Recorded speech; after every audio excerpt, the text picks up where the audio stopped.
صرف کتنے لاکھ؟ اس زمانے میں بھی 4 لاکھ بہت تھے. یہ تو کوئی ارننگ ہی نہیں ہے ایکچولی, یہ تو کچھ بھی نہیں ہے بیٹا.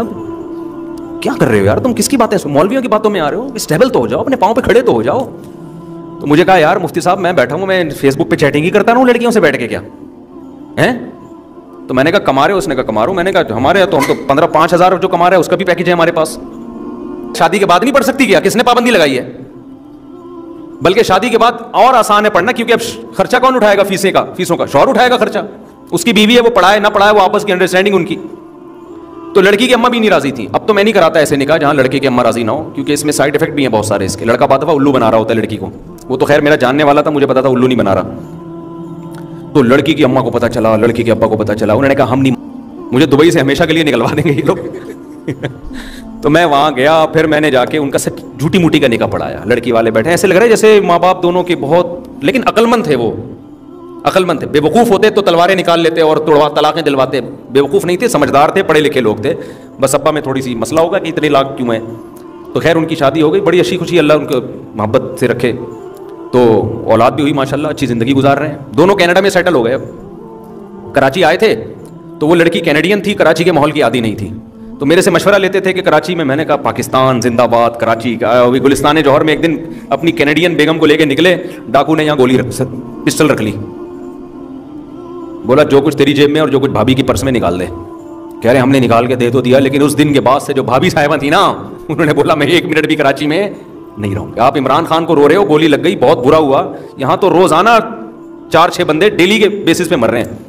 نہ کوئی جلوس ہو سکتا ہے, نہ کوئی دھرنا ہو سکتا ہے, کچھ نہیں پتا کوئی سیاسی دھرنے میں کب بم پھٹے. کوئی جمہوریت نہیں ہے بھائی, ڈرامے بازی ہے. ملک میں جو فساد چل رہا ہے, اور پھر کمال یہ ہے کہ اس فساد کو بڑھایا جا رہا ہے, کم نہیں کیا جا رہا. اور اس میں پھر الزامات کرتا کون ہے, الزام کس پہ لگتا ہے, بڑی بہت ہی کھچڑی. پاکستان کی صرف ابھی بقا کی دعا کرو کہ اللہ ملک کو بچا لے کسی طریقے سے. ابھی یہ سیاسی اختلافات کو نا ایک حد تک رکھو. کسی بھی آپ سیاسی جماعت کو سپورٹ کرتے ہو کرو, لیکن اتنا سپورٹ نہ کرو کہ ملک کی سالمیت خطرے میں پڑ جائے. ابھی یہ ہو رہا ہے, لوگوں نے اپنی سیاسی جماعتوں کو اپنا باپ بنا لیا, خدا بنا لیا ہے, اور ریاست کو کیا کر دیا ہے؟ پیچھے کر دیا ہے. ریاست کے مفاد پر افراد کے مفاد کو قربان کیا جاتا ہے, افراد پر ریاست کو قربان نہیں کیا جاتا. خیر, تو میں یہ بتا رہا تھا, دیکھو ابا بچوں کے مال پہ نظر رکھ کے بیٹھے ہیں کہ نہیں بیٹھے ہوئے؟ یہ بھی کنجوسی ہے, جہنم میں جانے کا سبب ہے. ابا کو چاہیے کہ جب بیٹے کو پالیں تو یہ سوچ کے پالیں یہ میری اولاد ہے, میں اس کو کس کے لیے پال رہا ہوں؟ اللہ کے. بالکل اس سے امیدیں نہ لگائیں کہ مجھے کما کے دے گا. وہ غیرت مند نکلے گا تو تمہیں بغیر کہے کما کے دے گا. وہ اس کو غیرت مند بناؤ, بس اس کو دین سکھاؤ, اس کو سخاوت سکھاؤ. اور اس لیے نہیں سکھاؤ میں آج اس کو سکھا رہا ہوں تاکہ کل مجھ پہ خرچ کرے. نہ, جس دعوت میں لالچ آ گئی نا, اس دعوت کا بیڑا غرق. میں اگر آپ کو نماز کی ترغیب دے رہا ہوں اور مجھے لگے کہ یہ اگر نمازی بن گیا تو یہ پھر مجھے ہدیہ دے گا کہ میں آپ کی دعوت پہ نمازی بناؤں, خدا کی قسم اس دعوت میں اثر کیا ہو جائے گا؟ ختم. اللہ اثر چھین لیتے. تبلیغی جماعت تو پوری دنیا میں کامیاب ہے نا, اس لیے کہ اپنے خرچے پہ جاتی ہے. سمجھتے ہیں لوگوں کو پتا ہے کہ چندہ مانگنے نہیں آ رہے, اپنے خرچے پہ جا رہے ہیں, الٹا ہمیں کھلائیں گے. جہاں یہ آ گیا نا کہ یہ ان کا اپنا حاجی عبدالوہاب صاحب اللہ ان کی مغفرت فرمائے کہ جی وہ اس لیے تھا کہ وہ ایکچولی ان کے پراپرٹی تھی, تو وہ انہوں نے دین کا, پہلے دین کی دعوت ہوگی, پھر تھوڑا بہت ہدیہ نذرانے کی محفل چلے گی, ٹھیک ہے نا, کچھ بھی نہیں ہوتا. پھر بچوں کے لیے ڈبے کا دودھ الگ, اور تم جو فیڈ کراتی ہو تو تمہارے لیے 6 کلو دودھ الگ لگوایا میں نے, ٹھیک ہے نا. اور بچوں کی اسکولنگ اور حفاظتی ٹیکے اور پولیو کے قطرے, خرچے گنوانا شروع کروں نا تو قیامت آ جائے گی. میرے خیال ہے خرچے ختم نہیں ہوں گے. پھر تم جو آپریشن کے بعد اتنی ہو گئی تھی تو فٹنس کا خرچہ, آج کل یہ بھی جم کا بھی خرچہ ایک الگ سے آ گیا ہے. آپریشن سے بچے ہوتے ہیں, عورتیں اتنی چوڑی ہو جاتی ہیں, تو پھر جم کے ایک الگ جم کی ٹینشن ہے. وہ ٹینشن نہیں اٹھاؤ گے تو پھر الگ 20 قسم کی ٹینشن ہے. ایک آدمی میرے پاس ہے, میری بیگم جم جا رہی ہے تو اتنے 1000 روپے میرے لگ رہے ہیں. میں نے کہا بھائی اگر وہ پردے کا انتظام ہے تو بھیج دے, کیونکہ جتنے 1000 جم میں لگ رہے ہیں نا, نہیں بھیجے گا تو اس سے ڈبل دوائیوں پہ لگے گا, کیونکہ کام کاج آج کل گھروں میں ہے نہیں. پہلے تو عورتیں سل بٹا پیس رہی ہوتی تھیں, ہل رہی ہوتی ہیں, آٹا گوندھ رہی ہیں, کپڑے میں یوں کر کے ڈنڈے مار کے کپڑے دھو رہی ہیں, ایسے رگڑ رہی ہیں. اب کیا ہے, مشین میں اٹھایا وہ بھی نہیں اٹھ رہے ہوتے, آدھا زور شوہر لگا رہا ہوتا ہے, آدھا بیگم لگا کے. آٹومیٹک مشین ہے, پھر آگے مشین کی ذمہ داری ہے. مشین کا کولیسٹرول کبھی بھی نہیں بڑھتا الحمدللہ, مشین ہمیشہ کیا رہتی ہے؟ فٹ. تو اب تو مشینی دور ہے بھائی. تو وہ میں تو سمجھتا ہوں اس زمانے میں اگر پردے کا انتظام ہو تو بھیجنا ضروری ہے, ورنہ برباد ہو جاؤ گے بالکل. ایسے پھر جب اس کی فٹنس خراب ہوتی ہے, وہ آڑی ترچھی عجیب سی، سبھی عجیب سے ہو جاتے ہیں آج کل. تو پھر اس کا پھر آدمی کو اس کی طرف توجہ نہیں رہتی. پھر آدمی آنٹیوں کو دیکھتا ہے باہر جا کے دفتروں میں، دیکھتا ہے یار یہ ساری سلم اسموہٹ اور میں کیا کیا لے کے آیا ہوں. اس کی اخلاقی برائیاں پھر جنم لیتی ہیں. یہ سب ہو رہا ہے تو بہتر نہیں ہے یار. اب یہ تو نیچر سے تھوڑی کبھی لڑ سکتے ہو. فطرت یہ کہتی ہے کہ ایکسرسائز ضروری ہے. اب آپ جتنا بھی دین پہ عمل کر لو، فطرت کبھی بھی چینج نہیں ہوگی. تو فزیکل فٹنس کے لیے ایکسرسائز کرنی پڑے گی. کچھ بھی پہلے عورتیں کرتی تھیں، اب نہیں کرتی ہیں. پہلے تو گھر کے کام کاج میں اتنا ہو جاتا تھا، اب تو نہیں ہو رہا ہے نا. اب تو بچوں کو پیمپر جو ہے نا وہ 24 گھنٹے پیمپر نے اس کا. ہماری مائیں تو ہمیں لے کے بیٹھی رہتی تھی واش روم میں کہ بھائی پیشاب ہوگا تو ہم بچے کو سلائیں گے. ہمیں تو پرانا زمانہ یاد ہے اپنا. آج کل تو کوئی ٹینشن نہیں ہے بھائی، پیمپر لگاؤ، وہ ساری جراثیم اور جتنی بھی جو کچھ سیوریج کا پورا سسٹم اس کے اندر آٹومیٹک لگا ہوا ہے. ٹھیک ہے نا، وہ بھر جائے تو اٹھا کے پھینکو، دوسرا فٹ کر دو. تو یہ کوئی وہ نہیں ہے. اس لیے جب آج کل خواتین جب کہتی ہیں ایکچولی کام بہت ہے، تو مجھے اتنی ہنسی آتی ہے کہ یار اس سے بڑا لطیفہ میں نے دنیا میں سنا نہیں. جب کوئی خاتون فون کر کے بتا رہی ہوتی ہے نا ایکچولی میں بزی بہت ہوں، ایکچولی اتنے کام ہیں، میں اتنا ہنس رہا ہوتا ہوں، برداشت بھی کر رہا ہوں کیونکہ میں فون پہ ہنس جاؤں تو پھر غصہ کریں گی نا کہ یار اتنی ڈھڈائی کے ساتھ جھوٹ بولتے ہوئے شرم نہیں آتی یار. کام کہاں ہے آج کل؟ کس کے کدھر کام ہے یار آج کل؟ اللہ سوائے ان خواتین کا جو بیان سن رہی ہیں، وہ بہرحال وہ ان کے بہت سارے کام ہیں. وہ پھر غصہ ہوتی ہے کمنٹس میں اتنی گالیاں پڑتی ہیں نا مجھے نیچے کہ میں کیا بتاؤں. کام ہے ہی نہیں بھائی آج کل گھروں میں. تو ماسیاں کر رہی ہیں سارے کام آ کے. متوسط گھرانے کے لوگوں نے بھی ماسیاں رکھی ہوئی ہیں. تو غریبوں کے گھروں میں ہوتا ہوگا کام وام بہت ہوتے ہیں. تھوڑی سی واکنگ ہوتی ہے خواتین کی، وہ بھی ڈاکٹر نے کہا ہوتا ہے پارک کے ایک چکر. تو وہ چکر بھی جا کے دیکھ لو نا. آدمی کہتا ہے بھائی ایسے 100 چکر لگانے سے بھی کچھ حاصل. ایسے وہ باتیں کرتے ہوئے جا رہی ہوتی ہے پارک میں آرام آرام سے. وہ بھی جٹھانیوں کی غیبتیں، ساسوں کی غیبتیں، اور کچھ وہی سارا وہ بھی نیگیٹو زیادہ تر باتیں ہو رہی ہوتی ہیں. اس میں کولیسٹرول کم ہونے کے بجائے کیا ہوتا ہے، جب آپ نیگیٹو باتیں کرتے ہو نا تو ڈپریشن سے کولیسٹرول بڑھتا ہے، کم نہیں ہوتا. خیر بار بار کہہ رہا ہوں وہ خواتین جو بیان نہیں سن رہی ان کی بات کر رہا ہوں میں. تو اب میں بھائی ایک بات جلدی سے، بات کو بہت لمبی ایران دوران بہت ہو گیا. میں عرض کر رہا ہوں کہ آپ اپنے بچوں کو پالو، ان سے کوئی مالی امیدیں مت. بچوں کے فیوچر کی فکر کرو. میں اپنے بچے کو بنتا ہوا دیکھنا چاہتا ہوں کیونکہ اللہ نے مجھے یہ امانت دی ہے، میں اس امانت کو ضائع نہیں کروں گا. لہذا بچہ اپنا فیوچر سمجھتا ہے عالم بننے میں، عالم بنا دو. کوئی بات نہیں بیٹا، ہم نے تم سے، کیونکہ عالم بناتے ہوئے سب سے بڑا ڈر یہ ہوتا ہے یہ کم وقت ہمیں کھلائے گا نہیں، مولوی بن جائے گا تو اس کی تو ارننگ نہیں ہوگی.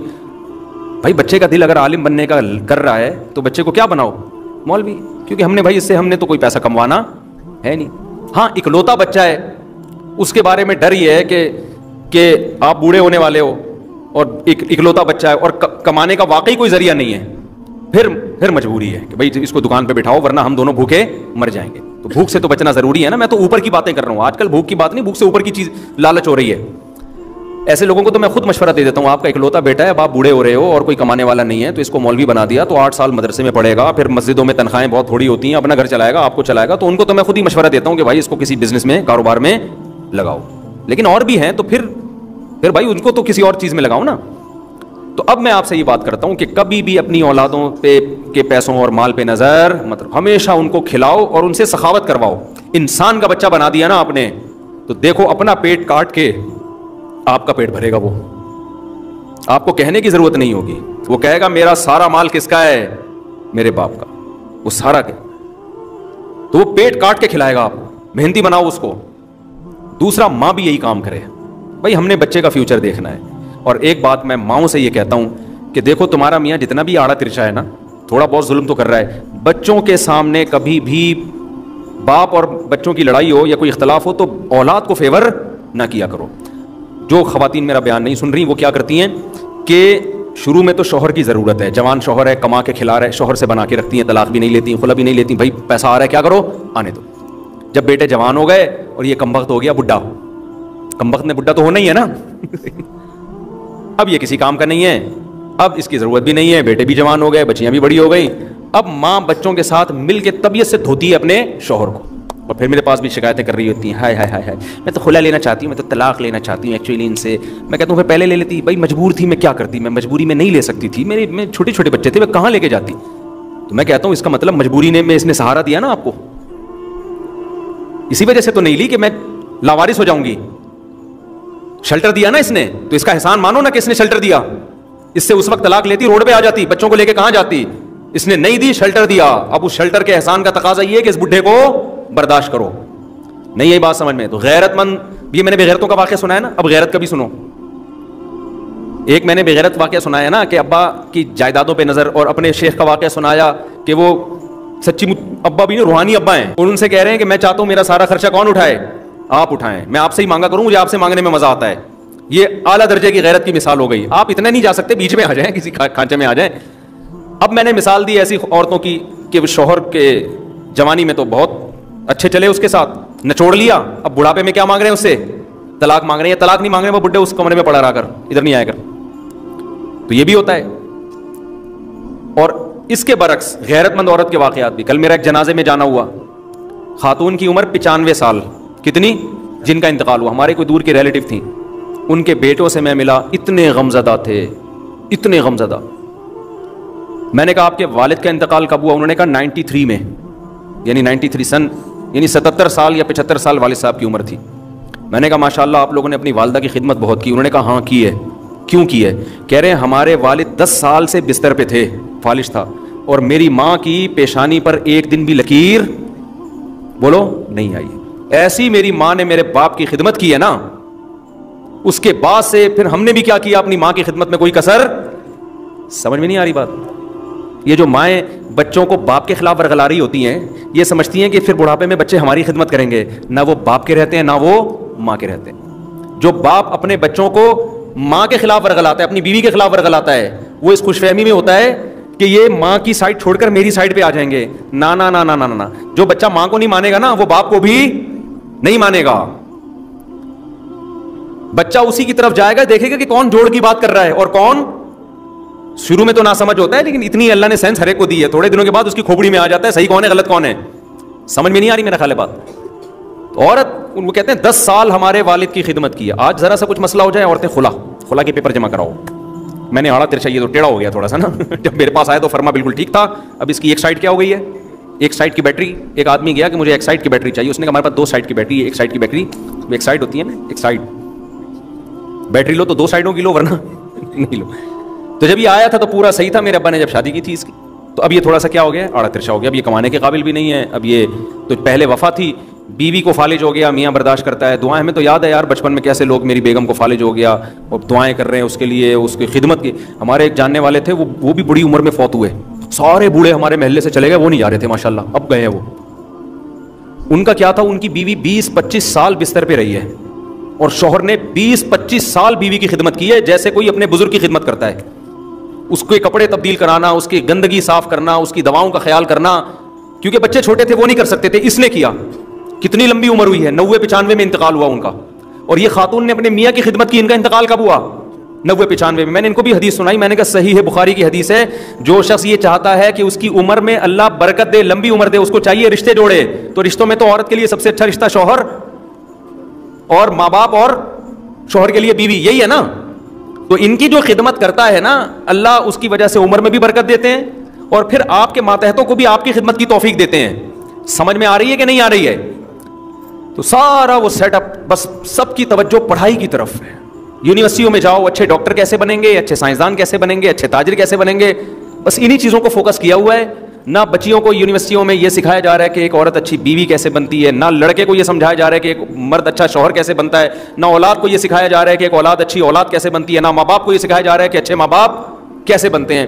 تو نتیجہ یہی نکلنا ہے کہ باپ بچہ پیدا کر رہا ہے لالچ میں کہ میں نے اس کو کھینچنا ہے, کمانا ہے, دوسرا آنے نہیں دے رہا کہ میرا خرچہ ڈبل نہ ہو جائے. ماں بچے کو پال رہی ہے, اسکول میں نمبر کم آ رہے ہیں, ایک دم ڈپریشن میں جا رہی ہے. کیوں؟ اس کو اپنا فیوچر کیا نظر آ رہا ہے, تاریخ نظر آ رہا ہے. تو بھائی ہمارے تو بچے فیل بھی ہو رہے ہیں, پاس بھی ہو رہے ہیں. جب آپ بچوں کی خاطر ڈیل کرتے ہو تو پھر بچوں کے فیل ہونے پر آپ کو تھوڑی سی ٹینشن ہوتی ہے, زیادہ نہیں ہوتی. بعض دفعہ ذہین بچہ فیل ہوتا ہے, اس کی علامت ہے کچھ کر کے جائے گا یہ دنیا میں, نہیں تو 4 شادیاں تو کرے گا ضروری ہے. حقیقت بتا رہا ہوں, بے وقوف لوگوں کا کام 4 شادیاں ہیں نہیں. سمجھ رہے ہو, یہ پتہ نہیں 4 شادیاں کہاں سے آ گئیں. تو خیر, خواتین بیان سن رہی ہیں, ان کو بہت غصہ آتا ہے, میں ان سے معذرت چاہتا ہوں کہ آئندہ میں انشاءاللہ کبھی بھی 4 شادیوں پہ بیان نہیں کروں گا. اور یہ میں توبہ میں مخلص ہوں, اس کی علامت یہ کہ 25 دفعہ پہلے بھی میں توبہ کر چکا ہوں. کیونکہ جب کوئی کام اچھا لگتا ہے نا تو پھر بار بار کرتا ہے نا آدمی. تو مجھے 4 شادیوں کے بیان سے توبہ کرنا اتنا اچھا لگتا ہے کہ یہ کام میں 25 دفعہ پہلے بھی کر چکا ہوں. حضرت مفتی تقی عثمانی صاحب اور حضرت مفتی رفیع عثمانی صاحب کتنے بڑے بزرگ ہیں, وہ پان کی عادت ہے ان کو, تو کسی نے حضرت سے پوچھا, حضرت مفتی رفیع عثمانی صاحب سے, کہ حضرت آپ اتنے بڑے بزرگ ہو کے پان کھاتے ہیں, آپ اس کو چھوڑتے کیوں نہیں؟ کہتے ہیں الحمدللہ میں تو 5-6 دفعہ چھوڑ چکا ہوں. ایک دفعہ آپ کہہ رہے ہو ایک دفعہ چھوڑا, میں کتنی دفعہ چھوڑ چکا ہوں؟ 5-6 دفعہ چھوڑ چکا ہوں. تو میں بھی الحمدللہ کئی دفعہ توبہ کر چکا ہوں, تو میں پھر توبہ کر رہا ہوں, اور اب اگلی دفعہ جب میں توبہ کروں گا تو 27ویں دفعہ ہوگی وہ توبہ. تو خیر میں بیان کو سمیٹ کے ختم کرتا ہوں, مجھے کہیں جانا بھی ہے. تو دیکھو یہ جو کنجوسی ہے نا, اخلاقی کنجوسی, کہ اولاد کی مال پہ نظریں, اولاد ابا کے مال پہ نظریں, چھوٹا بھائی بڑے بھائی کے مال پہ نظر, بڑا بھائی چھوٹے بھائی کے مال پہ نظر, پڑوسی کے مال پہ نظر, دوست. تبھی تو لوگ تنخواہیں بتاتے ہوئے ڈر رہے ہوتے ہیں کہ کمبخت کو اپنی تنخواہ بتا دی, پیسے مانگنے آ جائے گا. بیوی کو پیسے بتا دیے, نہ چھوڑ کے کھا جائے گی. عورت کے پاس بھی بڑا پیسہ ہوتا ہے, زیور شیور لاکر میں چھپا کے رکھا ہوتا ہے, میاں کو نہیں بتاتی. اور میں منع بھی کرتا ہوں, بتا نہیں دینا, کیونکہ میاں کیا کرتا ہے, بزنس کے نام پہ بیوی سے پیسے لیتا ہے. تمہارے پاس جو 20 تولے سونا پڑا ہے, ایکچولی ایک میں نے بزنس سوچا ہوا ہے, تو 20 تولے میں جب لگاؤں گا تو تمہاری اتنی ارننگ اس سے شروع ہو جائے گی. بہت سارے تجربے ہیں, وہ 20 تولے کسی کا باپ بھی آج تک اس مرد سے نکال نہیں سکا. اور اگر آپ نے کسی کو پیسے دیے, انویسٹ کیے, اور اس نے کما کے دینا شروع کر دیا, تو سمجھ لو بہت ڈینجرس. جو پہلی دفعہ کھا گیا نا وہ کم کھائے گا. اب جو کما کے دے رہا ہے نا, سمجھ لو بیٹا یہ تمہیں ایسا نہ چھوڑنے والا ہے کہ تمہاری 7 پشتوں تک اس کے اثرات جائیں گے. وہ بیٹھے ہوئے ہیں, ان کو بھی میں نے کئی دفعہ, وہ رفیع بھائی بیٹھے ہوئے ہیں, یہ کسی کے پاس انہوں نے پیسے لگائے ہوئے تھے نا, وہ ایمانداری سے دے رہا تھا. یہ 12-13 سال پرانی بات ہے. میں نے کہا رفیع بھائی 12 یہ نہیں دیتا, آج کل آپ نے پیسے لگا دیے, وہ ایمانداری سے دے گا, یہ نہیں ہوتا. یہ مریخ سے آئی ہوئی, مریخ پہ شاید ایسا ہوتا ہو. ارتھ جسے کہا جاتا ہے EARTH, اور جس کو عربی میں ارض کہا جاتا ہے, اردو میں زمین کہا جاتا ہے, اس اور خاص طور پہ وہ ارض جو مقدس ارض ہے, ارض پاکستان جسے کہا جاتا ہے, اس میں کم از کم ایسا نہیں ہوتا. انہوں نے کہا نہیں ہوتا ہے, میں کر رہا ہوں, اور وہ بھی داڑھی, اس کی بھی نمازی, اور وہ بھی پرہیزگار, اور وہ بھی اتنا اچھا, اور الحمدللہ یہ بھینسوں کا بزنس کرتے تھے, کروڑوں روپے انہوں نے لگائے, اور ماشاءاللہ بہت اس نے کما کے دیا. اس کے بعد ایسا بھاگا ہے مارکیٹ سے, کیا ہو گیا, شارٹ. اب وہ اس کا کہنا یہ ہے کہ میرا بزنس لاس ہوا ہے, میں نے کرپشن نہیں کی. وہ اللہ جانے, وہ مجھے اس سے غرض نہیں ہے کہ کرپٹ تھا یا باقی بیچارے کو لاس ہوا, لیکن جو میں کہہ رہا تھا وہ بات درست ثابت ہوئی کہ نہیں ہوئی. لوگ سمجھتے ہیں بیوقوف بیٹھے ہوئے یہاں پہ, ٹھیک ہے نا. پیسہ کسی کو دے دیا, وہ کما کے دے گا, یہ نہیں ہوتا بھائی. اور اگر کما کے دے رہا ہے تو سمجھ لو اب پورے نچوڑنے کی تمہیں تیاری ہو رہی ہے. خیر, ایک جو میرا بیان نہیں سن رہے ہیں ان کے علاوہ کی بات کر رہا ہوں, شاید کوئی 2-4 لوگ ایسے ہوتے بھی ہوں. تو خیر یہ کنجوسی ہے معاشرے میں, سوسائٹی میں, کہ پیسہ دوسرے کا وہ احتیاط سے انسان استعمال ہی نہیں کرتا. میں جب اپنی گاڑی کسی کو دیتا ہوں چلانے کے لیے, میں اسے کہتا ہوں اپنی سمجھ کے چلانا خدا کے لیے. لوگ تو کہتے ہیں نا کہ کسی اور کی چیز ہے احتیاط سے چلانا, میں یہ نہیں کہتا کسی اور کی چیز ہے, مجھے پتا ہے کسی اور کی چیز ہے تو احتیاط نہیں کرے گا. میں کہتا ہوں یہ آج سے یہ گاڑی یوں سمجھو کہ جیسے آپ کی ہے, تو پھر وہ تمیز سے چلا رہا ہوتا ہے, صحیح ہے نا. آپ اپنی بائک کسی کو دیں, تجربہ ہے, آپ 10 سال چلاتے رہیں گے, کہیں سے کوئی آواز نہیں آئے گی. جس دن آپ نے اپنی بائک کسی کو پکڑائی نا, کہیں نہ کہیں سے بجے گی وہ. اگلی دفعہ جب آپ بیٹھو گے نا, میرا بہت دفعہ کا تجربہ ہے, آپ کو لگے گا کچھ بج رہا ہے اس میں. کیا بج رہا ہے, کچھ بھی نہیں ہوگا, تو چین کور ہل رہا ہوگا, پتہ نہیں کیا کرتے ہیں یار, سمجھ سے بالا تر ہے. آپ چلاتے رہو گے, ٹھیک ہے. جہاں کسی کو بائک پکڑا دی آپ نے اور صرف انڈا موڑ سے گھوم کے آیا ہے, آپ بیٹھو گے, آپ کو لگے گا کچھ اس کے ساتھ کچھ ہوا ہے, کچھ زیادتی ہوئی ہے اس کے ساتھ, ٹھیک ہے. امانت نہیں ہے بھائی. تو یہ بھی کنجوسی کی بہت ساری اقسام ہیں کہ اپنے مال کو تو بڑا تمیز سے, اور دوسروں کے مال کی ایسی کوئی اہمیت نہیں ہے, اور دوسروں کی جیبوں پہ نظر رکھی ہوئی ہے. اگلا آپ کو تنخواہ بتاتے ہوئے ڈر رہا ہے, اس کو پتا ہے میں نے بتا دی نا, میں بہت نالائق آدمی ہوں, لیکن میرے سامنے اللہ کا بڑا فضل ہے, لوگ اپنی ارننگ کھل کے بتا رہے ہوتے ہیں. ان کو پتا ہے مولوی صاحب ہم سے چندہ نہیں مانگے. پاکیٹ ویلفیئر ٹرسٹ کے لیے جو میں چندہ مانگتا ہوں نا, اوپنلی جس کو دینا ہے بھائی اس اکاؤنٹ میں دے دے. کبھی نہیں میں نے کہا وسیم بھائی آپ کتنے دے رہے ہیں, ستار بھائی آپ, اور وہ تو ٹرسٹ میرا ذاتی ہے بھی نہیں, وہ تو سیلاب زدگان کا ہے. ہم اتنا بھی نہیں کرتے الحمدللہ کہ یہ بڑا سیٹ ہے تو اس سے سیلاب زدگان. بھائی اگلا کہتا ہے یار میں بتا کے پھنس گیا ہوں کہ میں بڑا سیٹ ہوں. میرے سامنے لوگ بتا رہے ہوتے ہیں میرے اتنے کروڑ کا وہاں, اتنے وہاں لگے, میں اتنے کروڑ. کو پتا ہے مولوی صاحب انشاءاللہ ہم سے پیسے, اور اللہ مجھے مستغنی رکھے, یہ تو اللہ کی مدد ہے تو بچے ہوئے ہیں, اللہ نظر ہٹا لے تو انسان میں لالچ آتے ہوئے دیر نہیں لگتی. میرے پاس ایسے لوگ بھی آئے کہ مفتی صاحب ہمارا 400 کلو سونا چوری ہو گیا ہے. میں پہلے تو میں نے کہا شاید 400 گرام کی بات کر رہا ہوگا, 4 کلو کی بات, 400 کلو. اور بھی یہاں نہیں رہتے, وہ باہر رہتے ہیں, کیونکہ مجھے ڈر ہے میں یہ ہوا نہ ہو جاؤں کہ بھائی کہاں ہے وہ بندہ بتا, کیونکہ جس کا 400 کلو سونا چوری ہوا یا لوٹ لیا تو اس کے پاس اور بھی تو ہے نا. اور جو جس اسٹائل سے وہ بتا رہے تھے, لگ رہے تھے کہ ان کے تھوڑا سا کوئی مسجد سے چپل چوری ہوئے, ان کے ایسے بتا رہے تھے. ایکچولی وہ میرے 400 کلو سونا چوری ہو گیا, تھوڑا سا مجھے اس سے ٹینشن ہو رہی ہے. میں نے کہا بھائی 400 کلو سونا چوری ہو جائیں تو لوگ برین ہیمریج سے مر جائیں, پتہ چلا جی اتنا دیا اللہ نے, یہاں نہیں رہتے یہ, پہلے ذہن میں رکھیں, کہیں اور رہتے ہیں, کہاں رہتے ہیں یہ نہیں بتاؤں گا میں. تو بھائی دوسروں کی جیبوں پہ نظر مت رکھو, جو اللہ نے دیا بہت دیا ہے, بس ہر ایک کو بولا کرو اللہ کا دیا بہت. ہاں کوئی واقعی محتاج ہو جائے, کبھی ضرورت ہو جائے, تو اپنے کسی ایسے آدمی کو بتانے میں کوئی حرج نہیں ہے جس کے بارے میں آپ کو یہ امید ہو کہ یہ ذلیل نہیں کرے گا مجھے, اس کے دل میں میری عزت کم نہیں ہوگی. ایسے خاص آدمی کو بتانے میں کوئی حرج نہیں ہے. لیکن یہ بھی بعض لوگ اس سے بھی اوپر تک توکل ہوتا ہے, وہ یہ بھی نہیں کرتے. تو یہ بہت ساری کنجوسوں کی اقسام ہیں, تو جن کا قرآن بھی تذکرہ کرتا ہے اور حدیث بھی تذکرہ کرتی ہے, قرآن و حدیث ہی سے یہ مضمون ہم نے اخذ کیا ہے. تو یہ تمام کنجوسی کی اقسام سے آپ نے کیا کرنی ہے, توبہ کرنی ہے. سمجھتے ہو؟ تو اللہ تعالی ہمیں سمجھنے کی